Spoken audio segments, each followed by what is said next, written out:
ज़रा सोचिए, 1954 का साल था।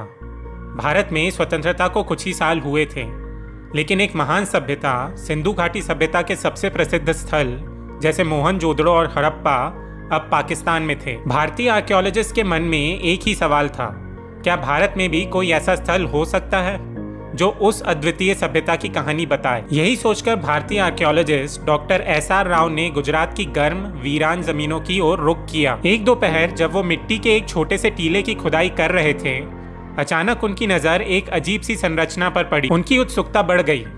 क्या ये जगह केवल एक साधारण गांव था या कुछ और? जब उन्होंने यहाँ और खुदाई की तो धीरे धीरे एक विशाल बंदरगाह की आकृति सामने आने लगी। डॉक्टर राव ने सोचा, क्या सच में ये वही खोया हुआ हिस्सा है जिसकी खोज हम इतने समय से कर रहे हैं? उनके सामने जो था वो था लोथल, दुनिया का सबसे प्राचीन बंदरगाह। और इस तरह लोथल का रहस्य दुनिया के सामने आया। लोथल सिंधु घाटी सभ्यता का एक प्रमुख स्थल था जो आज से करीब 4400 साल पहले लगभग 2400 ईसा पूर्व के आसपास एक प्रमुख व्यापारिक केंद्र था। इस अद्भुत बंदरगाह के माध्यम से यहाँ के लोग मेसोपोटामिया, मिस्र और फारस जैसी सभ्यताओं से व्यापार करते थे। वो समय था जब भारत के लोगों ने दूर दूर तक अपने व्यापार का विस्तार कर रखा था और लोथल इसका प्रमुख केंद्र था। इस समय का लोथल इतना समृद्ध और उन्नत था कि यहाँ के व्यापारी और कारीगर समुद्री मार्ग से दूसरे देशों तक अपना सामान भेजा करते थे। अब बात करते हैं उस अद्भुत बंदरगाह की जो लोथल को दुनिया के ऐतिहासिक मानचित्र पर विशेष स्थान दिलाता है। ये बंदरगाह अपने आप में एक अद्वितीय संरचना थी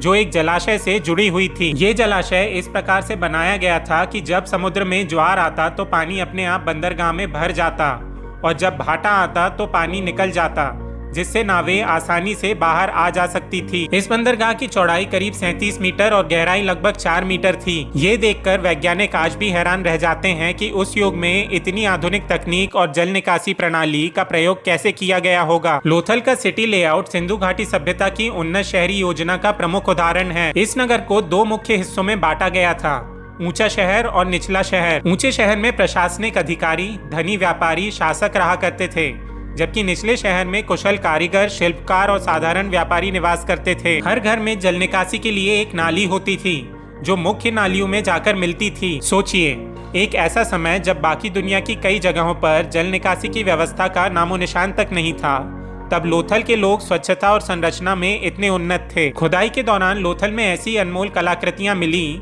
जो इस स्थल के गौरवशाली इतिहास को दर्शाती हैं। यहाँ पर तांबे और कांसे के औजार, मिट्टी की मूर्तियां और सबसे खास मणियों के गहनों का कारखाना मिला। इन मणियों में इतनी खूबसूरती थी कि उन्हें मेसोपोटामिया जैसे दूरस्थ सभ्यताओं के लोग भी पहनते थे। इसके अलावा यहाँ पशुपतिनाथ की मोहरें भी मिली और ऐसी मोहरें भी मिली जिन पर बैल, हाथी और अन्य जानवरों के चित्र अंकित थे। यह मोहरें दर्शाती हैं कि उस समय के लोग व्यापार के साथ साथ धार्मिक विश्वासों का भी पालन करते थे। और सबसे अद्भुत बात यह थी कि इन मोहरों पर खुदी हुई लिपि आज तक पूरी तरह से समझी नहीं जा सकी है। लोथल की मणि निर्माण की कला विशेष रूप से प्राचीन सभ्यताओं के लिए बेहद महत्वपूर्ण थी। यहाँ के कारीगर ऐसी मणियां बनाते थे जिनमें रंगों की अलग अलग परतें होती थी। ये मणियां सिर्फ गहनों के लिए ही नहीं बल्कि व्यापार के लिए भी बनती थी। मेसोपोटामिया के राजा और उच्च अधिकारी इन मणियों को अपने वस्त्रों पर पहनते थे, जिससे यह स्पष्ट हो जाता है कि लोथल का मणि उद्योग कितनी दूर दूर तक प्रभावशाली था। लोथल का सांस्कृतिक जीवन भी काफी समृद्ध था।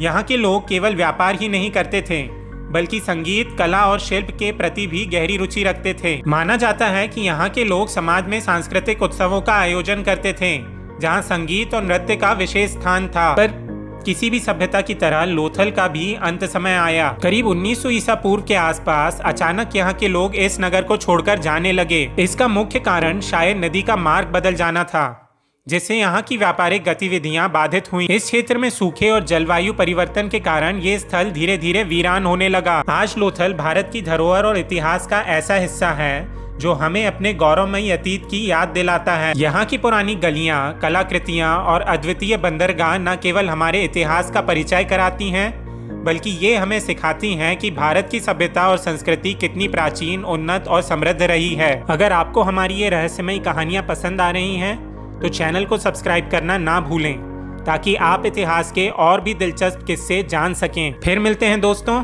Thanks for watching.